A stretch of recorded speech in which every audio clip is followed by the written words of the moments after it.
Hi, today was the first Monday where daylight savings kicked in, and I didn't really know what to do with my evening, so I ended up filming. The video I filmed today will be out the week before I post this vlog, so look at me having a schedule. I have plans. I have a schedule and I have a bookish shirt. Look at it. I feel like I didn't get to show it in the video, but it's like, it's got plans coming out of a book. What else do you want? I don't know how I feel about this lighting. Editing me might regret it, but I don't know. It's kind of, it's giving me atmosphere, which is what I needed. Yeah, so today's November 7th. I'm a bit behind on reading. I haven't actually started any of the physical books for my November TBR. I have been keeping up with other books, but I need to actually...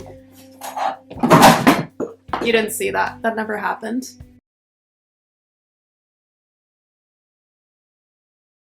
I need to actually get around to this stack, especially because these are really good. Like, they're gonna be amazing. I'm so, like, I rewatched my November TBR, obviously while editing it, and it got me hyped about these books, so I hope it got you hyped too.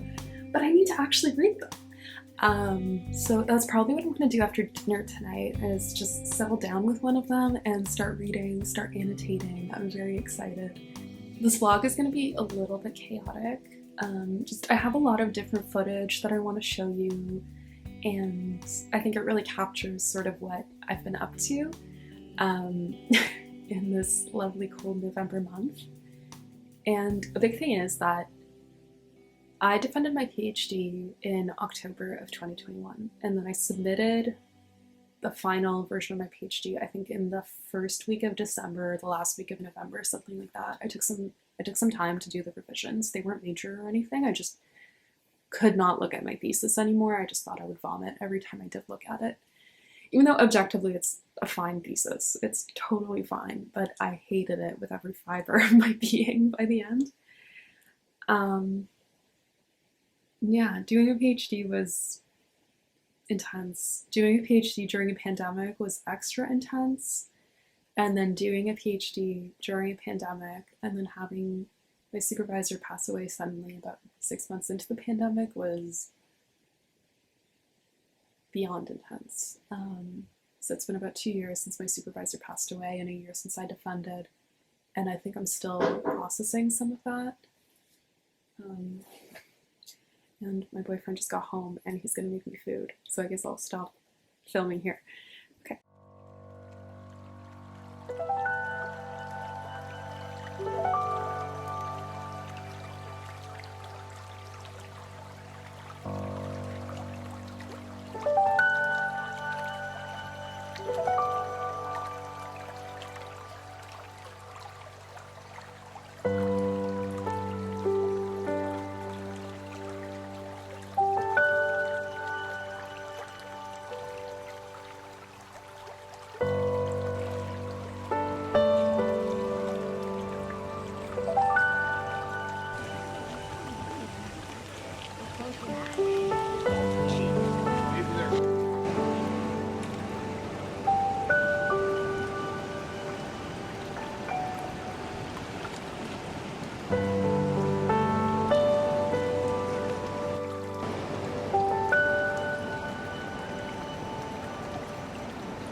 Welcome to November 1st. I'm having a really great day. I worked earlier today, and after work we went to pick up our second last vegetable basket. My partner and I have been getting vegetables from the farm every week, and the last basket's next week, and it's all like seasonal products and stuff. We got squash, onions, leeks, potatoes, carrots, you know, a bunch of basics. I'm really happy with them.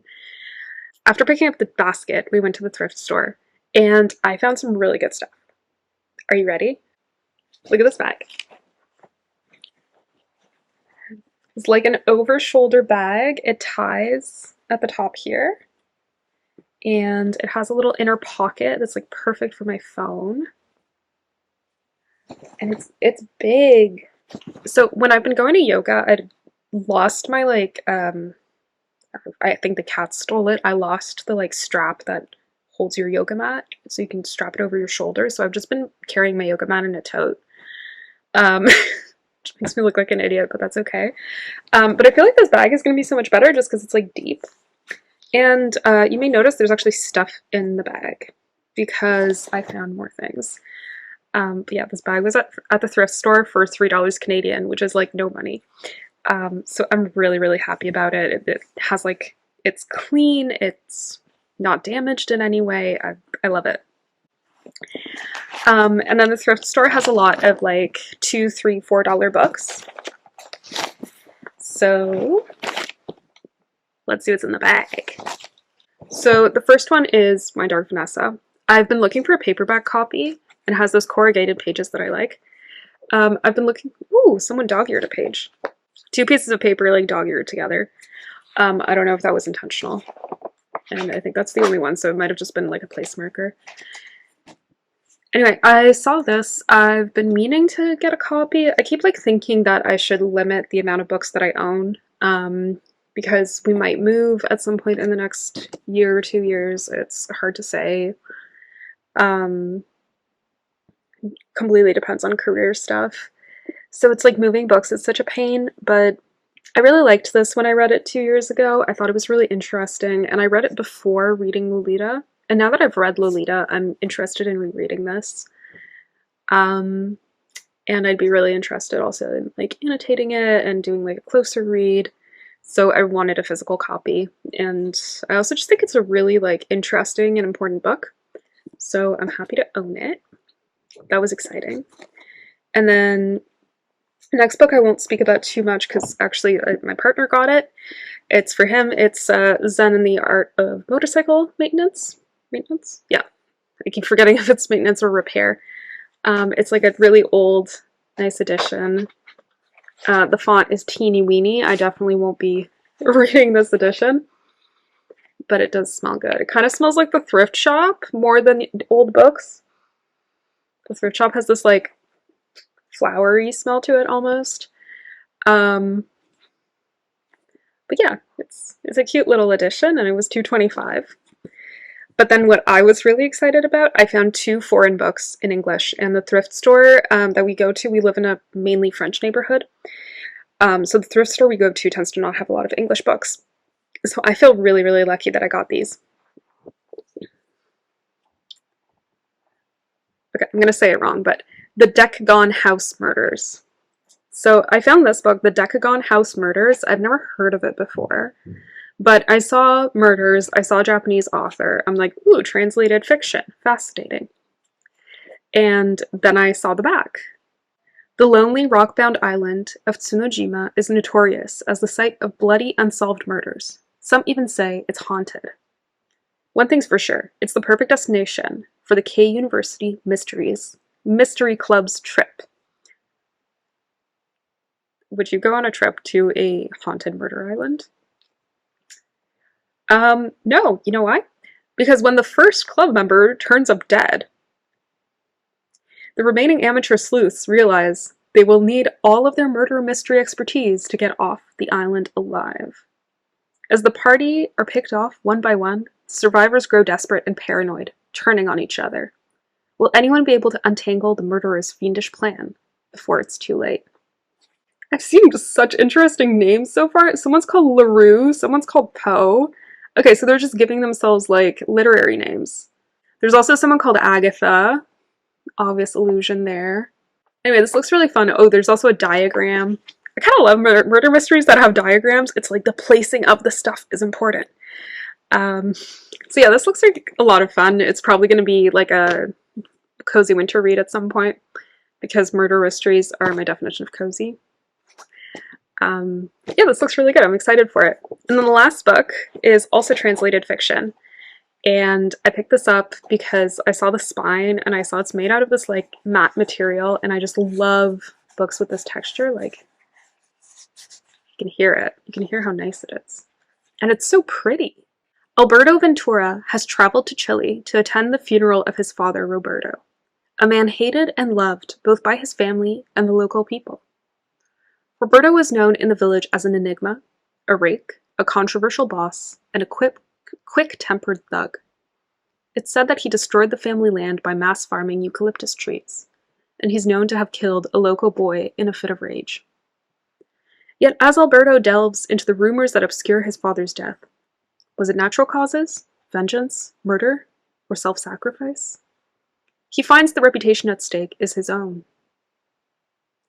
In a breath-catching story of race and identity, rife with Chile's centuries-old tensions between natives and local landowners, Mauricio Segura's Eucalyptus investigates the flashpoint of one village community in an expanding world.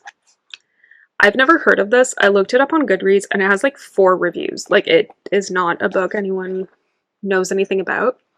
It's just like a short little novella. The font's pretty big, so this seems like a one-sitting read, provided it's interesting. Oh, he grew up in Montreal.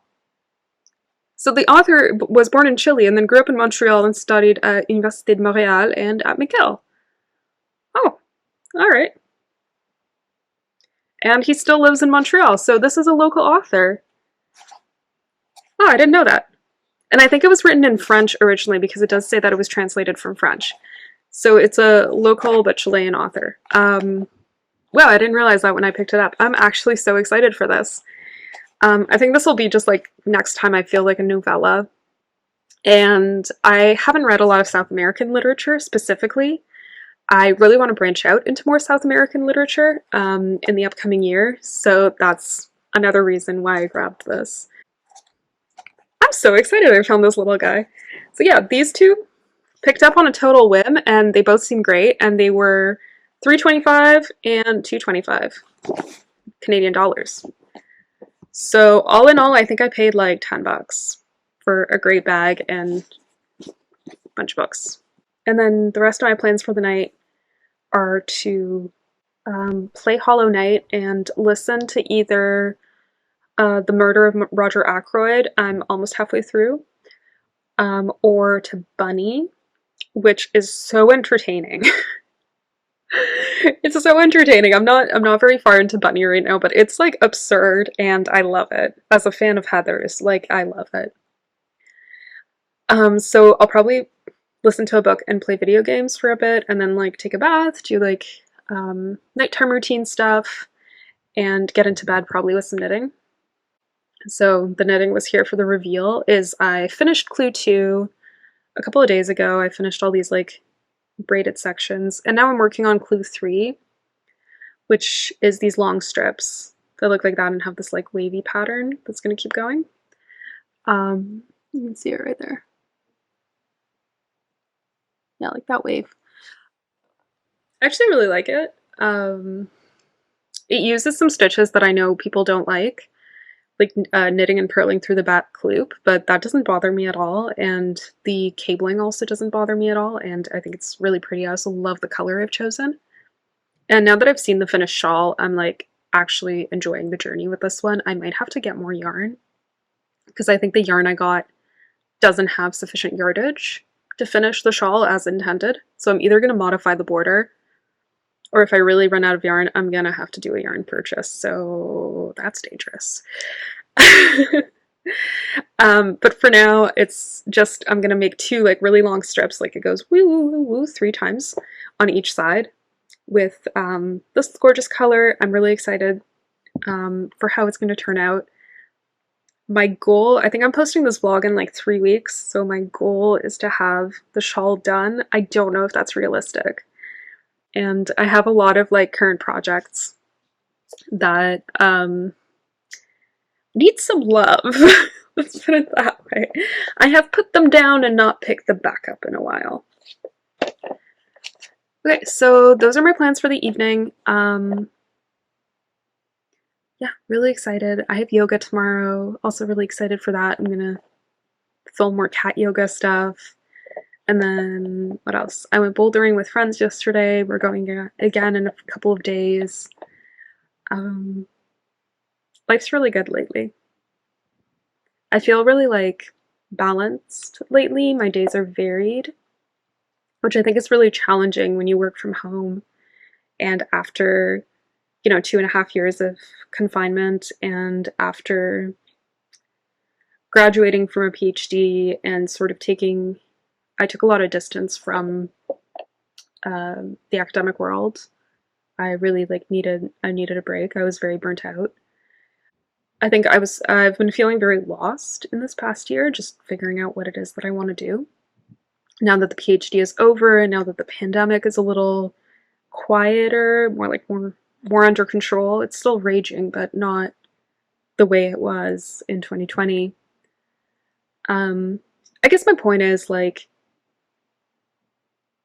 I've been struggling a lot in the past little while, and it feels really good to have days like today that are full of life, full of stuff. And it feels really good to talk to you about it and to document it because it's oh, I'm doing things and life is really exciting. The days look different from each other. There's things to look forward to. And that's really the biggest sort of tool that I'm using to heal from the burnout and the exhaustion and just the fog of the PhD. Anyway, that got very serious. Let's have some boba. It's really good. It's lychee flavored. It's amazing. All right, I'll check in with you soon.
So Plume and I are here to give you some really exciting news and a really cool update. We have some unboxing. So I want to thank Rudy Two Shoes for what you are about to see. Or not see. Plume. Digging into this like a raccoon that I am. Look at this cat! Look at this cat! This tote bag is so nice! Oh my gosh, it's like a good quality, it feels like a little impermeable. Like I have a coat made out of similar material. It's like a raincoat. This is awesome. And it has this like broad bottom and it says certified organic. I'm not sure what makes a tote organic, but I'm hyped about it. Anyway, this is so cute. Look at it. Look at it. It's so cute. And it's so like my style. I mean, already I'm wearing a galaxy cat. Now I have my little cat tote. I really want to open the next thing. It's like Christmas. This is amazing. Oh, the other cat's coming. Willow! Hi, Willow! Yeah. Hi. It's very exciting. We're doing an unboxing. Okay, let's open it. Very, very soft pullover. Oh, it's so big. Look at it.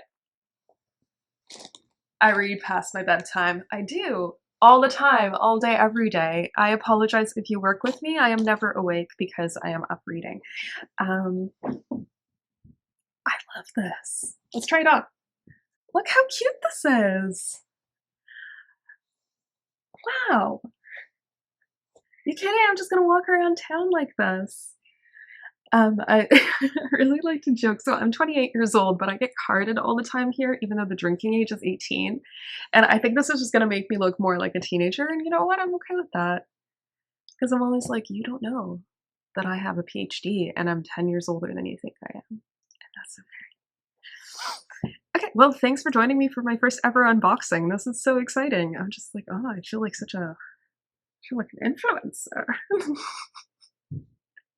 I will now go off on the town. Not actually.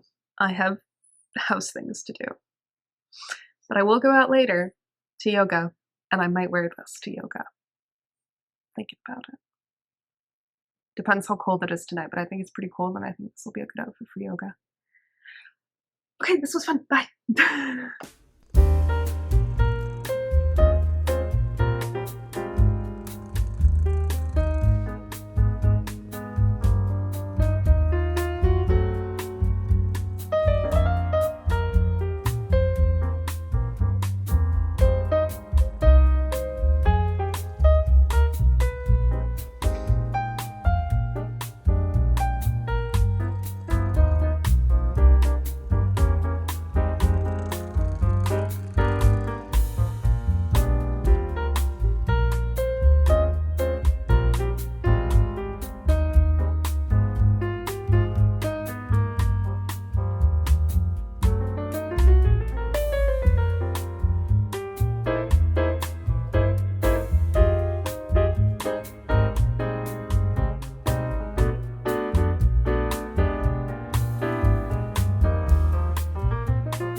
One thing I miss when I listen to an audiobook or like read on my Kobo is just the feel of the pages and the way they sound. And also just now that I've annotated, I'm like, look at the colors I've added to this book. It's beautiful. Anyway, I'm reading The Cat Who Saved Books, and I'm on page 55 in the second part. I really like this so far. It's clearly paying very strong homage to The Little Prince, Le Petit Prince, and yeah, it's so good. It's really good. I really like it.